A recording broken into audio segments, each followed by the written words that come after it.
예, 오늘은 지수함수의 뜻, 그리고 그래프에 대한 이야기를 좀 진행해 볼까 합니다. 교재 58페이지고요. 자, 지수함수. 지수함수는 무엇을 지수함수라 부를까요? 네, 지수함수는요, y는 a의 x승의 꼴을 지수함수라 부르는데요. 자, 이 미세 조건이 있습니다. a는 1이 아닌 양수여야 돼요. 1이 아니어야 되고 양수여야 됩니다. 그럼 여기서 이제 많은 친구들이 1이 아닌 양수면 1보다 큰 거 아니야? 뭐 이런 얘기를 하는데 조심하셔야 됩니다. 1이 아닌 양수라는 건 1보다 큰 수도 있지만 1보다 작은 양수도 있어요. 네. 소수 부분이죠. 이렇게 두 가지로 생각을 항상 하셔야 됩니다. 그래서 y는 a의 x승의 그래프다. 근데 a는 1이 아닌 양수일 때 1이면 x에다가 뭘 넣어도 1이니까 상수함수가 되는 거죠. 예, 그래서 1이 아닌 양수일 때 지수함수라고 우리는 표현합니다. 이야기합니다. 자, 그러면 성질, 지수함수는 어떤 특징 또는 성질을 갖고 있는지 생각해 보면요. 첫 번째, 함수니까 우리가 정의역을 생각해 줘야 되고, 정의역과 정의역과 치역을 이야기해야 되겠죠. 공역은 뭐 실수 전체가 될 테니까요. 자, 정의역은 실수 전체고요. 실수 전체를 정의역으로 하고요. 그 다음에 치역은 특이하게도 양수입니다. 양의 실수예요. 양의 실수를 치역으로 합니다. 자, 이게 뭔 말이냐? 우리가 그래프를 그리면요. 그래프를 이렇게 x축 y축 해놓고 그래프를 그리면요. 두 가지 형태가 나옵니다. 첫 번째, a가 1보다 클 때는요. 1보다 클 때는요. a가 이걸 지울까요? 이거 안 지워지죠? 자, a가 1보다 클 때는요. 어떤 그래프가 나오냐면요. 이런 식의 그래프가 나와요. 이거 이렇게 됩니다. 이런 식의 이거 조금 모양이 좀 이상하죠? 이거를 삭제하겠습니다. 이것도 다시 삭제를 하고 다시 그릴게요. 다시 a가 1보다 크면 어떤 그래프가 나오냐면요. 이렇게 되는 그래프가 나옵니다. 예. 이렇게 되는 어떤 형태의 그래프가 나옵니다. 이쪽이 점점 x축으로 붙어요. 근데 x축으로 붙는데 가까워지는데 x축이 되진 않습니다. x축과 만나진 않아요. 자, 그러면 이 그래프에서 보면 정의역이라는 건 뭐죠? 우리가 뭐 예를 들어서 여기에 어떤 임의의 실수 x가 있다고 했을 때 이렇게 됐을 때 이 그래프와 만나는 이런 x 값들을 정의역이라고 이야기할 수 있고, 이렇게 만나는 요 y축과 만나는 값을 뭐라고 한다? 치역이라고 부르는 것이죠. 그러니까 조금 직관적으로 여러분한테 다시 설명을 드리면, 이 점이 있어요. 이 점의 입장에서 이 점을 우리는 그래프에서 yx, fx라고 쓰거든요. 그러면 x좌표가 뭐예요? 정의역이죠. 그리고 y좌표는 치역이죠. 그랬을 때 이렇게 수선의 발을 이렇게 내려봅니다. x축으로 내렸을 때 나오는 이 값을 우린 정의역이라고 부르고, y축으로 수선의 발을 내렸을 때 나오는 값을 x의 함수값 또는 치역이라고 부르는 것이죠. 치역. 함수값, 치역. 이렇게 부르는데, 여기 있는 모든 점들에서 우리가 x축에 수선의 발을 내리면 모든 x축에 있는 값을 대응되기 때문에 x축에 있는 값에 대응되기 때문에 정의역은 실수 전체다. 자, 이 소리 뭐예요? x에다가는 실수 전체를 대입할 수 있다. 이 소리가 되는 겁니다. 자, 그 다음에 치역이라는 것은 이 그래프를 보시면요. 이 그래프를 보시면 우리가 이렇게 y축으로 계속 수선의 발을 이렇게 내리는 거예요. 내리면 양의 실수까지만 나오죠. 음의 실수 나옵니까? 이 밑으로? 안 나오죠. x는 음수가 나올 수 있는데 여기 이렇게 있으면 음수죠. 근데 이 밑으로 y값은 존재하지 않습니다. 음의 y값은 만나지 않는다 라는 거. 그래서 치역은 양의 실수가 된다, 이 소리예요. 자, 마찬가지로 우리가 x축, y축 이렇게 그려놓고요. 요번에는 그래프가 a가 1보다 작은 양수라고 하잖아요. 그럼 그래프가 어떻게 그려지냐면요. 이런 식으로 그려집니다. 이런 식으로 그려져요. 이 그래프가 뭐냐면 얘의 그래프와 y축 대칭인 그래프예요. y축 대칭인 그래프입니다. 마찬가지로 a가 어떤 값이어도 1보다 작은 양수일 때도 여기에 있는 x값에 모두 대응된다라는 거죠. 뭐가? x축에 있는 값들은. 근데 y축에 있는 값들은 어떻게 된다? 이 양수 범위 내에서만, 요 범위 내에서만 y값을 취하게 되고 x축에 있는 x값은 여기 있는 것들을 다 이 그래프에서 표현할 수 있다라는 것이죠. 네, 그래서 a가 1보다 크건 1보다 작은 양수이건 정의역은 실수 전체, 치역은 양의 실수가 된다라고 이야기할 수 있는 겁니다. 아시겠죠? 네. 자, 두 번째 특징이 뭐냐? 반드시 0,1과 그 다음 1,a를 지납니다. 자, 이 점이 뭐죠? 네, 얘가 y는 a의 x승이라 했을 때 x에다 0 대입하면 얼마 나오죠? 1이죠. 네, 반드시 0,1을 지나게 되어 있습니다. 얘도 마찬가지죠. 얘도 y는 a의 x승 그래프인데 x에다 0 대입하면 반드시 1이 나오죠. 자, 그리고 1을 대입하면 반드시 뭐가 돼요? 1의 함수값은 a니까 1,a 1의 함수값은 a니까 1,a가 나온다 라는 걸 확인할 수 있어요. 그리고 한 가지 더 재밌는 특징이 점근선이 있죠. 점근선이 뭐예요? y는 0. y는 0이 누구죠? 네, x축의 이름이죠. 네, x축을 우리는 y는 0이라고 쓰죠. x축과 만나요? 안 만나요? 안 만나요. 점점 근접하지만 만나지 않는 선. 그래서 점근선은 뭐다? x축이다 라는 것을 우리가 확인할 수 있습니다. 자, 그 다음에 세 번째 특징은 뭐냐면요.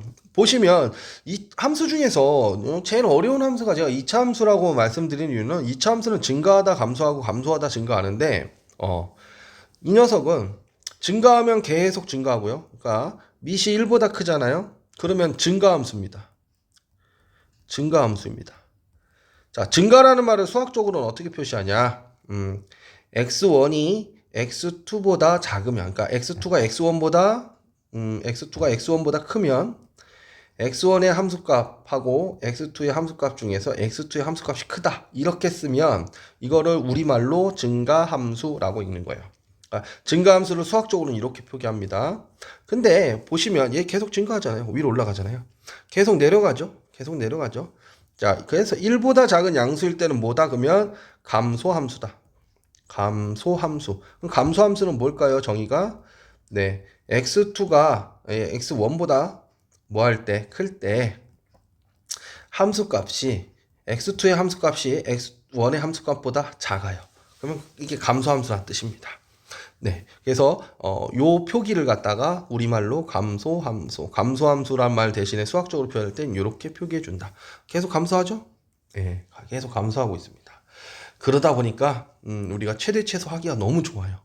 우리한테 두 값 주고서 최대값 뭐고 최소값 뭐니 이렇게 물어보면 자, 여기서부터 여기까지 최대 최소 뭡니까? 그러면 두 값 넣어서요. 큰 게 최대값, 작은 게 최소값이 돼버리니까 최대 최소 문제는 뭐 거의 그냥 공짜로 먹는 그런 문제가 돼버립니다. 자, 네 번째 특징은 뭘까요? 네 번째 특징은 1대1 대응입니다. 1대1 대응. 1대1 대응. 1대1 대응은 뭐라고 쓰죠? x1과 x2가 같으면 x1의 함수값과 x2의 함수값이 같다. 또는 x1의 함수값과 x2의 함수값이 같지 않으면 x1의 함수값과 x2의 함수값은 같지 않다. 이렇게 쓰는 거죠. 여기까지가 뭐예요? 여기까지가 1대1 함수예요. 1대1 함수. 1대1 대응까지는 아닙니다. 근데 1대1 대응은 뭐죠? 1대1 대응은 여기가 뭐라고 써야 돼요? y는 fx이다. 대문자 y가 뜻하는 게 뭐죠? 네, 이거는 공역을 얘기하는 거죠. fx는 뭐죠? 네, 치역을 얘기하는 거죠. x의 함수값이고 대문자 y는 그 x의 함수값으로 갈 수 있는 범위인데 그 중에서 채택된 아이들만 치역이라고 부르고 얘는 그 전체 대상은 공역이라고 하는 것이죠. 공역과 치역이 같다. 자, 이 1대1 대응은 왜 중요합니까? 1대1 대응. 그러니까 1대1 함수이면서 공역과 치역이 같을 때 우리는 1대1 대응이라 부르고 1대1 대응이 중요한 이유는 뭐다? 예, 역함수가 성립할 조건이죠. 역함수 성립 조건이죠. 다 1학년 때 배웠던 거예요. 근데 이제 혹시나 기억이 안 나신다라면 지금부터 보시면 됩니다. 지금부터. 알겠죠? 그래서 1대1 대응은 역함수 성립 조건이다 라는 거 반드시 기억해 놓을 수 있도록 합시다. 알겠죠? 그래서 이렇게 지우고 다섯 번째는 y는 a의 x승과 이거와 a의 x승과 y는 a분의 x승은 자 얘는 뭐죠? a의 마이너스 x승이죠. 그럼 얘 차이가 뭐예요? x 대신에 마이너스 x 대입했죠. 이걸 우린 뭐라 부르죠? 네, y축 대칭이라 부르죠. 그러니까 밑이 역수인 두 그래프는 어떤 관계이다? y축 대칭의 관계이다 라는 걸 우리가 확인할 수 있는 겁니다. 아시겠죠? 자, 그래서 여러분들 지수함수의 정의, 지수함수의 성질, 특징, 1, 2, 3, 4 이거 다 알고 계셔야 되는 거예요. 이거는 반드시 여러분들이 암기가 돼 있으셔야 되는 영역입니다. 아시겠죠? 네, 요번에는 지수함수의 평행이동과 대칭이동에 대해서 알아보도록 할게요. 여기는 뭐 그래프 공짜로 먹는 부분이죠. 이것도 고등학교 1학년 때 이미 다 배우고 넘어온 부분인데 혹시나 모르는 분들을 위해서 설명을 드리면요. 평행이동이라는 것, 축을 기준으로 평행이동이에요. 그래서 평행이동이란 거 어떻게 표현하느냐. 예를 들어서 x축의 양의 방향으로, 양의 방향 오른쪽을 뜻합니다. 방향으로 뭐 a만큼,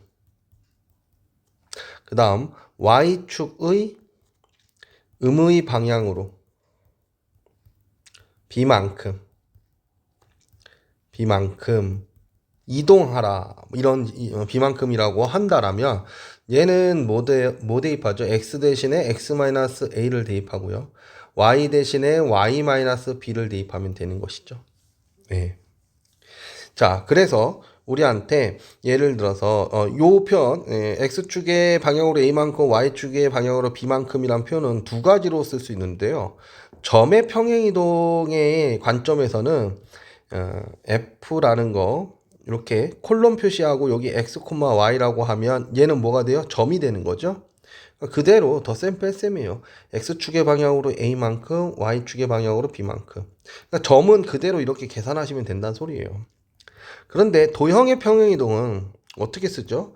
fx, y는 0이라는 표현을 씁니다. 자, 이게 뭐예요? xy의 관계식이란 소리예요. 자, 그러면 여기는 어떻게 쓰죠? 자, x 대신에 x-a, y 대신에 y-b는 0이라는 표현을 씁니다. 그렇죠? 자, 요렇게 쓰게 되는 건데요. 우리가 평행이동만 알아도 이제 절반은 다 해결하고 넘어가는 부분이 되는 것이죠. 자, 그래서 만약에 우리한테 요거 도형 x축 y축으로 그려볼까요? x축 y축 이렇게 있고요. 그래프가 예를 들어서 그래서 이렇게 그래프가 있다고 칩시다. 그랬을 때 예를 들어서 y는 2의 x승이라 부를게요. 2의 x승. 그럼 얘는 어디 지나죠? 네, 0,1을 지나죠. 네, 여긴 1이에요. 자, 그랬을 때 이 그래프를 x축의 방향으로 1만큼, y축의 방향으로 1만큼 그러면 여기 있는 점이 어떻게 돼요?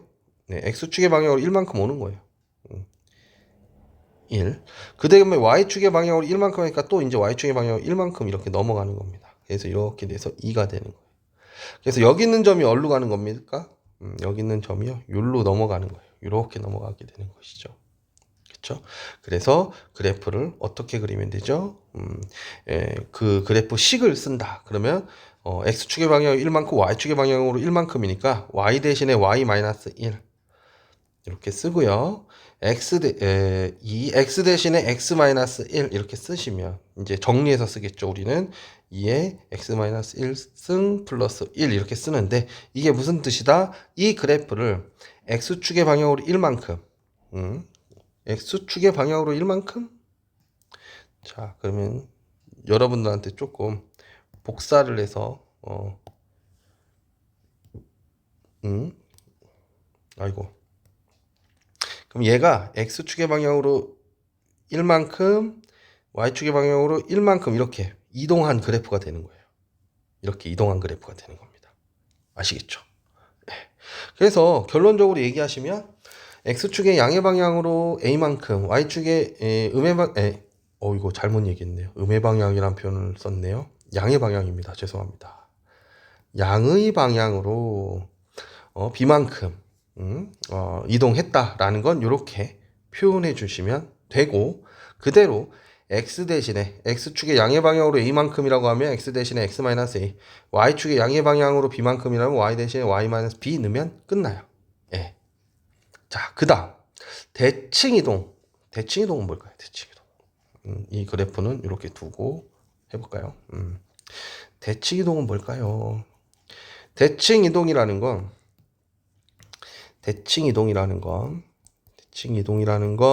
기본 조건이 지금은 그 고등학교 1학년 때 배웠던 원리를 다 설명하기엔 애매해요. 그 원리를 기반으로 정리된 내용만 정리하셔도 크게 지장은 없거든요. 이게 시간이 좀 남거나 그럴 때 대칭이동의 원리를 아셔도 좋은데, 대칭이동의 원리는 기본적으로 중점과 수직 조건으로 가는 겁니다. 중점과 수직 조건이에요. 중점과 수직 조건. 수직 조건인데요. 일단 정리해서 쓰면요. x축 대칭이라는 것은 x축 대칭 a, b를 갖다가 x축 대칭했다. 그러면 얘는 a, b가 되고요. y축 대칭했다. 그럼 a, b는 y축 대칭했다. 그러면 마이너스 a, b가 되고요. 그 다음에 원점으로 대칭했다. 그러면 a, b가 원점일 때는 마이너스 a, 마이너스 b가 되는 거고요. y는 x 대칭이다. 그럼 a, b가 y는 x 대칭일 때는 b, a가 되고요. y는 마이너스 x 대칭이다 라고 하면 a, b가 y는 마이너스 x 대칭이라면 마이너스 b, 마이너스 a가 됩니다. 자, 이것만 외우고 계셔도 뭐 크게 도움이 돼요. 얘는 우리가 앞에서 평행이동은, 점의 평행이동은 그대로 덧셈 뺄셈 해줬잖아요. 근데 도형의 평행이동 부호 반대로 처리를 했죠. 근데 대칭이동은 도형과 그 점이 동일하게 구성됩니다. 그러니까 만약에 이 x축 대칭이라는 거, 예를 들어서 y는 fx라는 놈이 있어요. 이것을 x축 대칭시키면 y 대신에 마이너스 y예요. 그럼 뭐라고 쓰면 돼요? 네, 마이너스 y는 fx 이렇게 쓰시면 돼요. 그리고 정리하시면 돼요. y축 대칭은요? y는 f 마이너스 x예요. x에다 마이너스.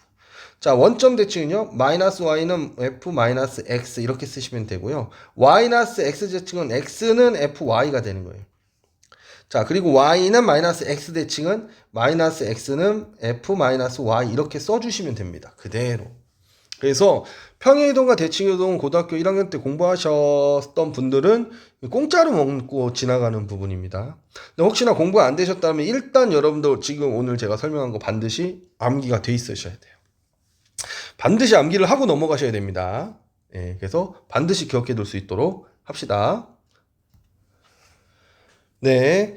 자, 이제는, 이거 지수함수도 그 실수 범위 내에서 우리가 사용하기 때문에 당연히 실수니까 이제 대소판별을 우리한테 이야기할 수밖에 없거든요. 그랬을 때 이제 하나의 예를 들면요. y는 A에 X승이 있어요. 그리고 A는 1이 아니고요. 양수입니다. 이렇게 쓰셔야 되죠. 이 상태에서 대소 판별 어떻게 하냐? 두 가지 케이스로 나눕니다. 밑이 1보다 큰 것을 먼저 할까요? 밑이 1보다 클 때와 밑이 1보다 작은 양수일 때로 나눠서 생각을 해주면요. 먼저 X축, Y축 먼저 그려주고요. X축, Y축 먼저 그려주고요. 그 다음에 얘 그래프는 어떻게 되죠? 얘 그래프는 자 여기서 이렇게 되고요. 얘 그래프는 어떻게 되죠? 이런 식의 그래프가 돼요. 이런 식의 그래프가 되는데요. 그럼 봐보시면요. 만약에 밑이 1보다 클 때는요. 큰 놈이 큰 거예요. 여기 AB를 썼으니까 AB를 썼으니까 우리한테 만약에 요 녀석이 A고 요 녀석이 B다라고 하면 죄송합니다. 여기 밑을 A라고 썼죠. 요 녀석을 X1이라고 하고 요 녀석 X2라고 하잖아요. 그럼 함수값 X1의 함수값이 여기 있고요. X2의 함수값이 여기 있죠.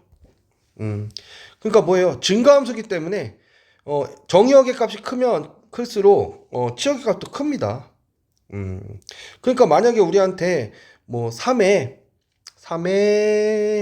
3승이 크니 3에 4승이 크니 그러면 자 3의 3승은 여기 있을 것이고 만약에 예를 들어서 이 그래프가 y는 3의 3승의 그래프라고 하면 대충 여기 3의 3승이 여기 있을 거고요. 여기에 3의 4승이 있겠죠. 그러면 이게 3의 3승의 함수값이고 얘가 3의 3승의 3의 4승의 함수값 아닐 겁니까?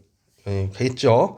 그렇기 때문에 밑이 1보다 클 때는 뭐가 3의 함수값이 4의 함수값보다 작습니다. 크면 클수록 커요. 그런데 1보다 작은 양수일 때는 얘는 감소함수잖아요. 감소함수 그래프가 되죠. 그러니까 x가 클수록 y 값이 작아지죠. 이게 x1이고 이게 x2예요. 그러면 이 x 정의역의 값이 작으면 작을수록 함수값이 더 크죠. 크면 클수록 작아지고 있죠. 지금 감소함수기 때문에. 네, 그런 성질을 이용해서 우리가 대소를 판별할 수 있습니다.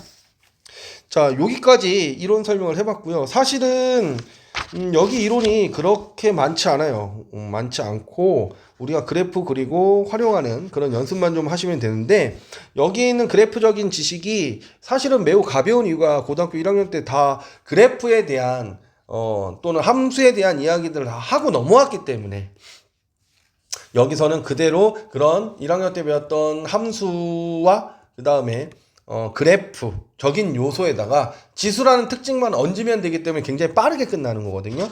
근데 이제 이 지수함수가 좀 어려운 친구들은 고1 개념이 좀 많이 안 잡혀 있기 때문에 어려운 겁니다. 그 친구들한테 해결 방안은 제가 오늘 여러분한테 암기하라고 한 부분들 그리고 제가 설명한 부분들을 반드시 암기하시고 진행하셨으면 좋겠습니다.